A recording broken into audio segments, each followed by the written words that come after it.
Hey everyone. I decided to pick my Thai guava. You can see here, these are the two monstrous softball size Thai guava. I picked one up just a little bit ago and tried it. The reason I did, I went to check on them, and you can see the bottom part of the fruit has some fruit flies setting in, other kind of bugs like you can see here. They're crawling out. So I decided to pick it because I didn't want it to go to waste and have them do more damage. So I'm just going to cut in and see, but I think I need to put a netting on it. You can see it's dropping these little bugs in here that are eating, starting at the tip of it. And you can see it's already damaging the fruit. So the reality of it is I should have netted. Ugh. All these little gnats. Okay, so I guess I can chuck it and give it to the dogs, which they enjoy it, or I can cut it down to the point to where there's no more damage and then eat the part that is not damaged. The Thai guava, you can see it's different looking than the Ruby Supreme. It's all white. The core, the inside of it is pretty similar to the guava in the sense that the seeds are inside and the inside is a little bit softer.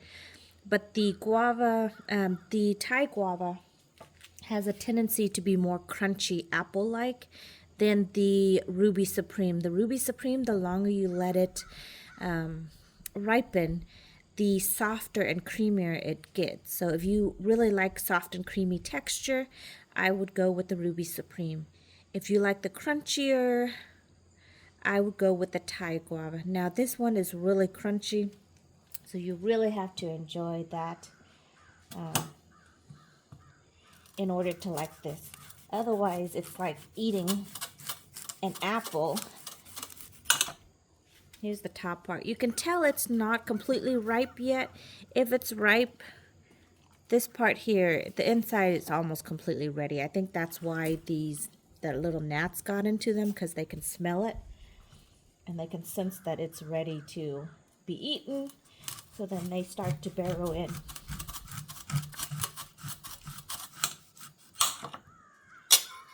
So here's how it looks. It is creamy and crunchy all at the same time.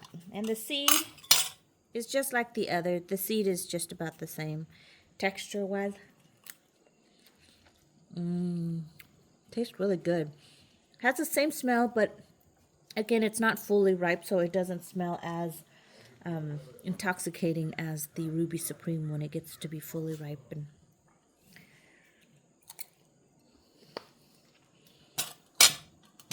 Now you can swallow the seed. You can definitely eat the seed, but chewing them, you need to be extra careful. Ooh, this one got all the way in.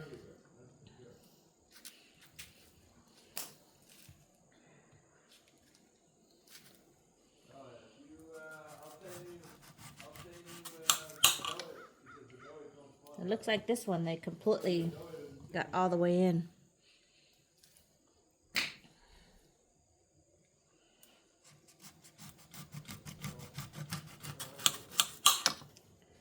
And the good part is only at the tip. So you can see here, this is where it's getting mushy. It's almost like overripe.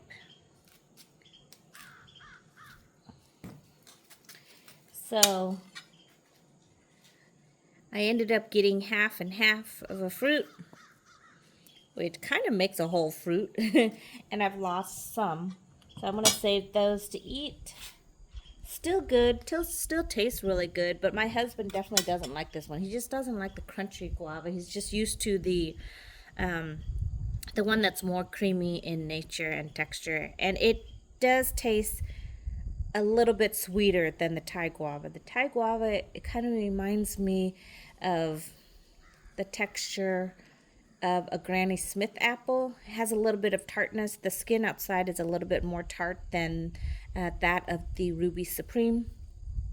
And then even just this outer edge. So usually what I'll do is I'll eat all the white part and then I get rid of just the outside layer. So make sure if you only have a couple of fruit to net it, that way it'll provide it a little bit of protection from the little gnats that of course wants to eat what you're growing. Otherwise you end up with fruit that, you know, are like this and you just got to eat around it.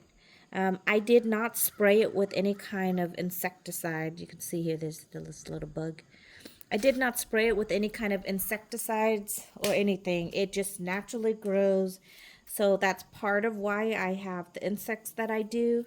But I don't know if this helps or not, but it does seem like I get more fruiting, which means the pollinators are not being affected by it. So anyways, that is it for an update on the Thai guava. I thank you so much for watching, and I will see you in the next video. Goodbye, everyone.